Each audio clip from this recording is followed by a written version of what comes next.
Hello, welcome back to Butcher That Model and the second episode in the Jet Provost T4 build, our first build. Now, at the end of last episode, I said about preparing the model kit.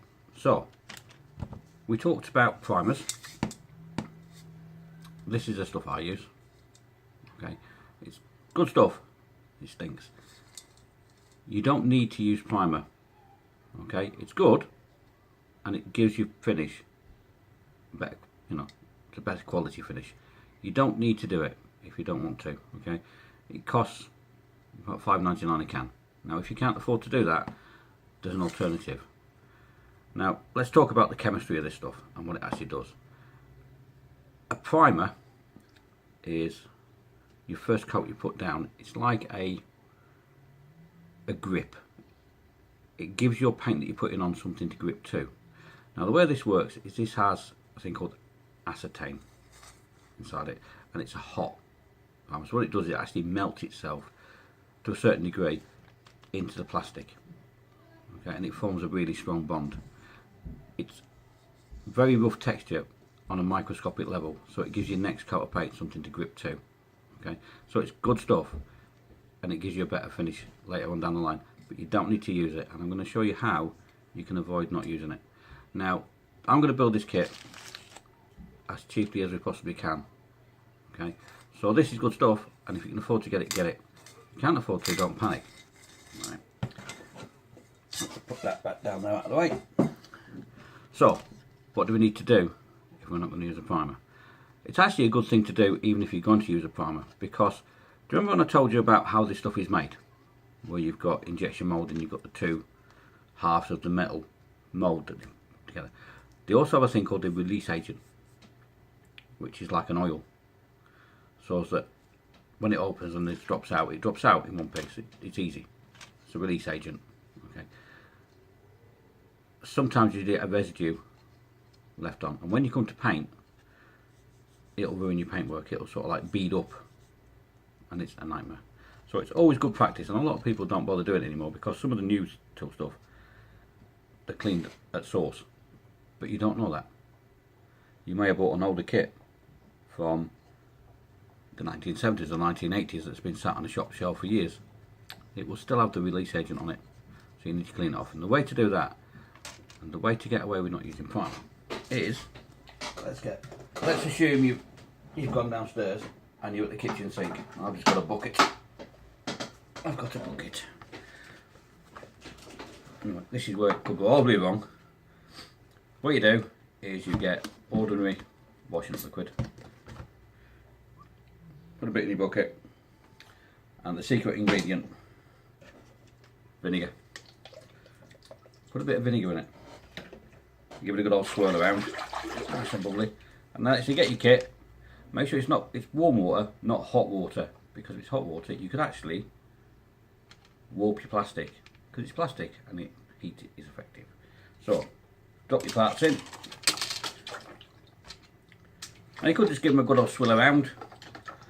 What I prefer to do is use an old toothbrush, and I know it's like washing up, and you probably hate washing up, but it's washing up for a purpose, not just because your mum told you, oh, wash up, it's your turn. So get a towel down, put that on there, and give it all a bit of a scrub, bit of a rub. Not got too mad, but just give it a bit of a clean up. I've got bubbles on it everywhere. They have some bubbles. Right, so we've given it a bit of a scrub, and we've got any residue of mould release has now gone. And the vinegar helps to get it off as well. So let's give it a bit of a dry.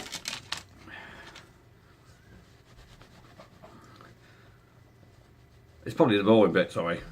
Which means washing up and drying up. And there we have it. It's that simple, it's that quick, it's that easy. Okay. Now I'm going to do this build as if I am the poorest person in the world. I pretty am really, but I'm going to assume that you're a very young model maker who's bought this for the first time. It's your first model kit, and you've saved up £9.99. It's taken you a bit of time to save it up, because when you're 12 and 13 and 14, money's not that easy to come by. You probably had to help wash your dad's car and help man around the house and that. So I'm going to build it the same way as you are.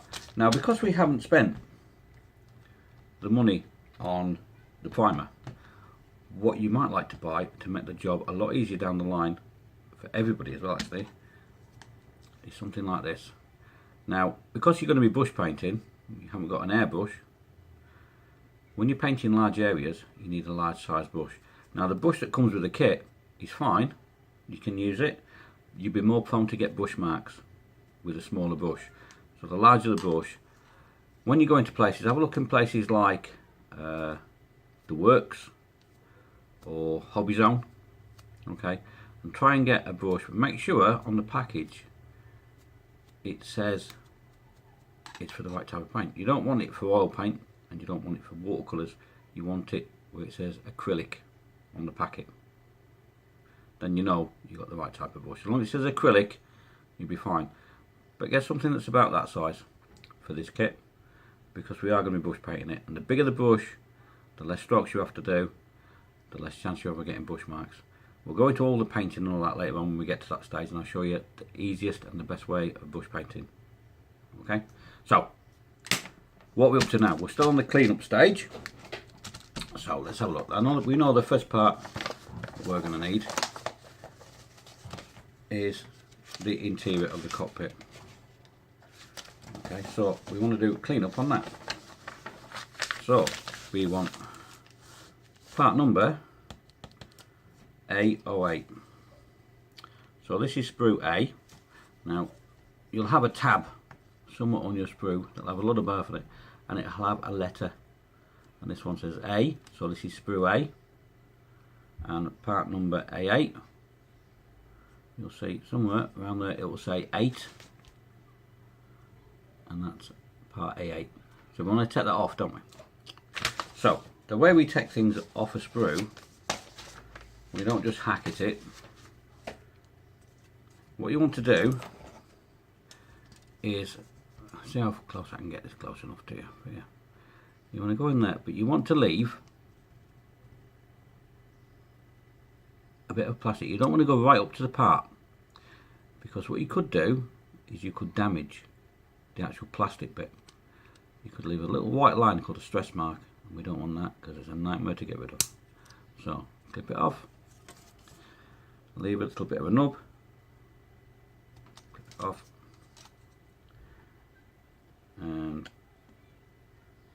clip it off. So as you can see, we don't get my big fat fingers in the way. We've got, where's a pointy stick? We've got our nub. Okay, and we'll have a nub on this side and a nub on this side. Now, if we don't clean those off, it's not going to fit properly.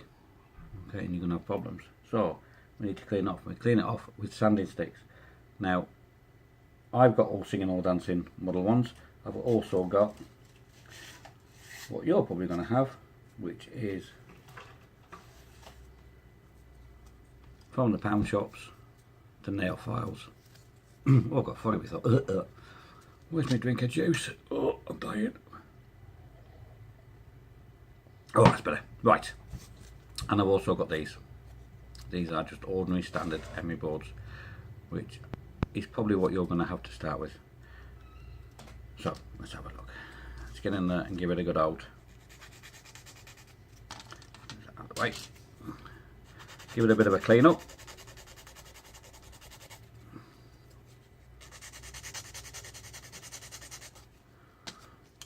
Let's get in with that one.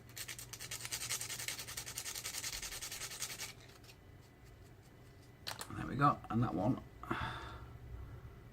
We're now completely flat, and we haven't damaged the part that we're going to be working on.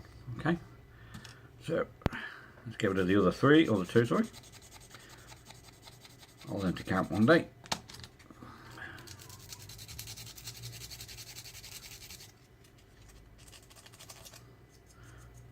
And because this is a internal piece, we're not worried about scratching the plastic, we're not worried about show quality models. Now what I could do, I could get in later on, I could use something like this, which is a UMP one. I could make it really nice and shiny and flat and beautiful, but you haven't got those yet, so we're not going to use them. We're going to use the things that you're going to have available to you. So put them to one side. We've now got that part nicely cleaned up and ready for painting. What else do we need? We need the parts that go with it.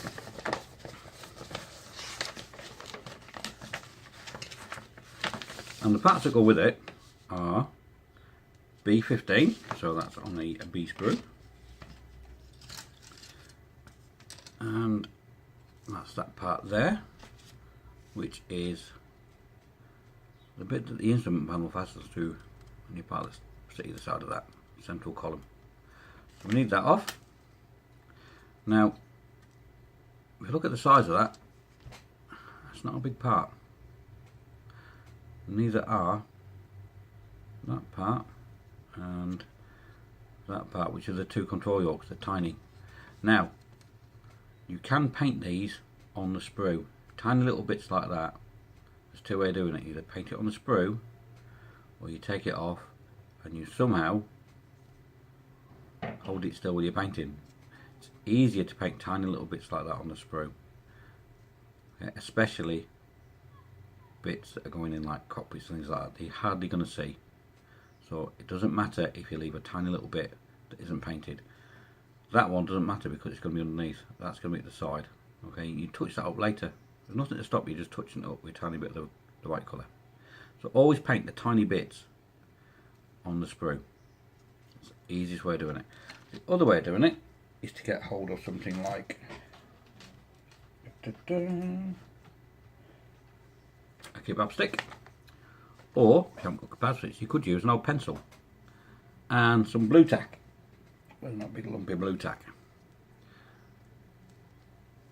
You could do it this way, where you put a big blob of blue tack on the end of a cocktail stick.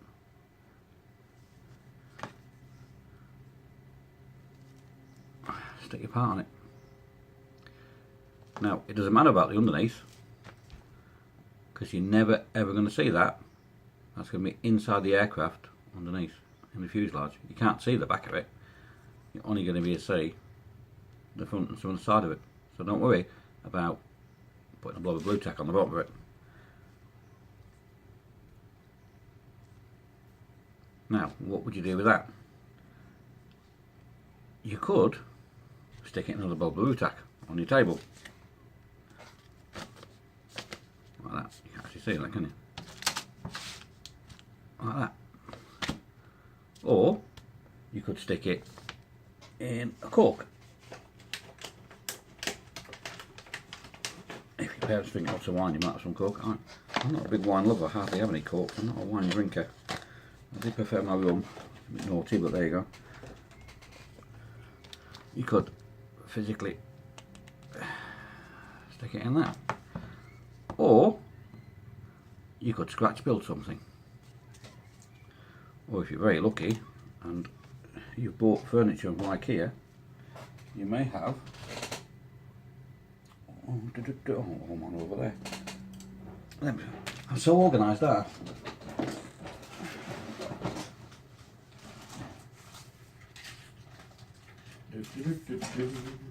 Don't mind me, I'm just making a mess. You could end up with one of these. These come in IKEA furniture packs. This one was from the bottom of the wardrobe, it's just packing things. It's cardboard box is glued together.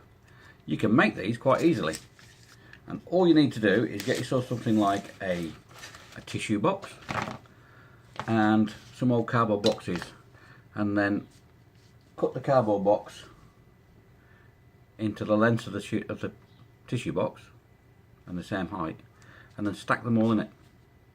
And then all you need to do is, once you've got your cocktail sticks and your bits of super glue, that blue tack, stick them in it. Great things to do. Great thing, and so easy to make as well. If you want to make one, dead easy to make.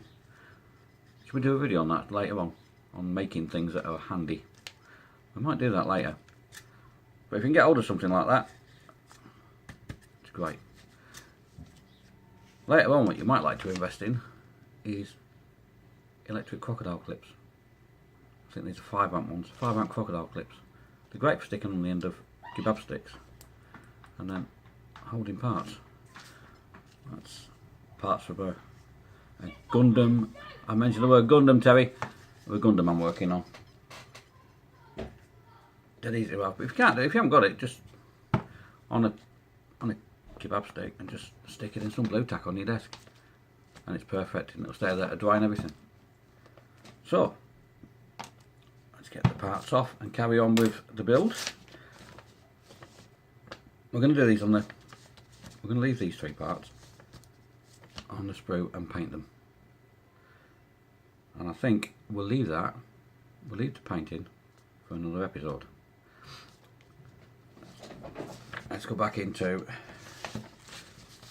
cleaning the parts that we need.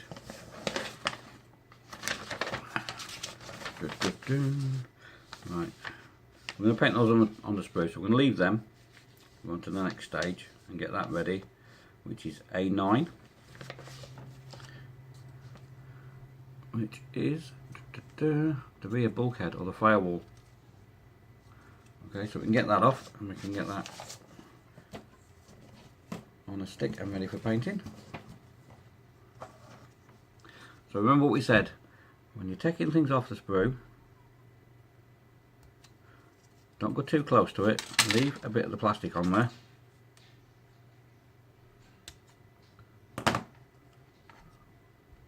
Leave your little nub and then clean him off.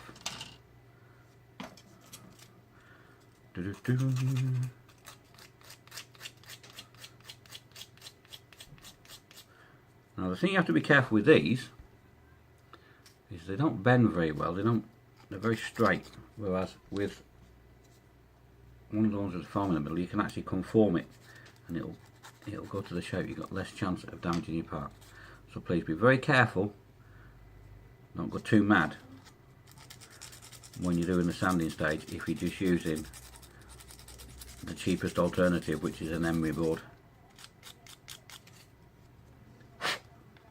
And there we go. It's that quick and it's that simple. So we'll do the same again. We'll get a little blob of blue tack. Now, which is the back? That's the back, isn't it? That bit there. Is it? Let's just have a check. Probably isn't. I've probably been stupid. But there's nothing new there. No, it's not. It's actually the front. It's a good job I checked, isn't it? I'm going to myself like, look at that. Right, plonker. Right, so we've done that. Got the blue tack on it.